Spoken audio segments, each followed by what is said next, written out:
ಇಲ್ಲಿ ಏನು ನಡೆದೈತಿ? ಸರ್ಕಾರಿ ಪ್ರೌಢಶಾಲೆ RMS ಆತ್ರಿಗೇರಿ ಶಾಲೆದು ಶಾಲಾ ಸಂಸತ್ ಚುನಾವಣೆ ನಡೆದೈತ್ರಿ. ಅದಕ್ಕೆ ಎಲ್ಲರೂ ಓಟ್ ಹಾಕ್ತಿದ್ದಾರೆ. ಇಲ್ಲಿ ಅಭ್ಯರ್ಥಿಗಳನ್ನು ಹೇಗೆ ಆಯ್ಕೆ ಮಾಡ್ತಾರೆ? ಇಲ್ಲೇ ಪ್ರತಿ ವರ್ಷನೂ ಹಿಂಗೆ ನಾರ್ಮಲ್ ಹೆಂಗೆ ಸರ್ಕಾರಿ ಚುನಾವಣೆ ನಡ್ತೈತ್ರಿ ಹಂಗೆ ನಡ್ತೈತ್ರಿ. ಇದ್ರಾಗ ಮತ್ತು ಜಾಸ್ತಿ ಓಟ್ ಯಾರು ಬರ್ತೈತೆ ಅವರಿಗೆ ಪ್ರಧಾನಮಂತ್ರಿ ಉಪ ಪ್ರಧಾನಮಂತ್ರಿ ಅಂತೇಳಿ ಹುದ್ದೆ ಕೊಡ್ತಾರೆ. ಮತ್ತು ಅವ್ರಿಗೆ ಈ ಕೆಲಸ ಮಾಡೋಕ್ಕಂತೇಳಿ ಅವ್ರಿಗೆ ಹೇಳ್ತಾರೆ.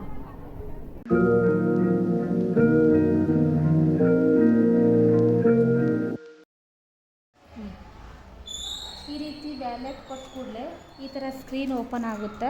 ಈ ಸ್ಕ್ರೀನಲ್ಲಿ 20 ವಿದ್ಯಾರ್ಥಿಗಳದಾರ. ನಿಮಗೆ ಯಾವ ವಿದ್ಯಾರ್ಥಿಗೆ ಓಟ್ ಹಾಕಬೇಕು ಅಂತೇಳಿ ಅನಿಸುತ್ತೆ ಆ ವಿದ್ಯಾರ್ಥಿನ ಈ ಥರ ಮೇಲೆ ಕೆಳಗೆ ಹಿಂಗೆ ಸರಿಸಿದರೆ ನೀವು ಆಯ್ಕೆ ಮಾಡುವ ವಿದ್ಯಾರ್ಥಿಯ ಮುಂದೆ ಇರುವ ನೀಲಿ ಬಟನನ್ನು ಒತ್ತಿದಾಗ ಈ ರೀತಿ ಬೀಪ್ ಸೌಂಡ್ ಬರುತ್ತೆ. ಈ ಬೀಪ್ ಸೌಂಡ್ ಬಂದ ಮೇಲೆ ಆ ವಿದ್ಯಾರ್ಥಿಗೆ ಓಟ್ ಬಿದ್ದಿದೆ ಅಂತ ಅರ್ಥ. ನಾನು ಬಂದು ಸರ್ಕಾರಿ ಪ್ರೌಢಶಾಲೆ RMS ಆತ್ರಿಗೇರಿ ಶಾಲಾ ಚುನಾವಣೆಯಲ್ಲಿ ಸ್ಪಷ್ಟವಾಗಿ ನೋಡಿಕೊಳ್ಳೋಕ್ಕೆ ಬಂದಿದ್ದೇನೆ. ನನ್ನ ಹೆಸರು ಕಿರಣ್, ನಾನು ಪೊಲೀಸ್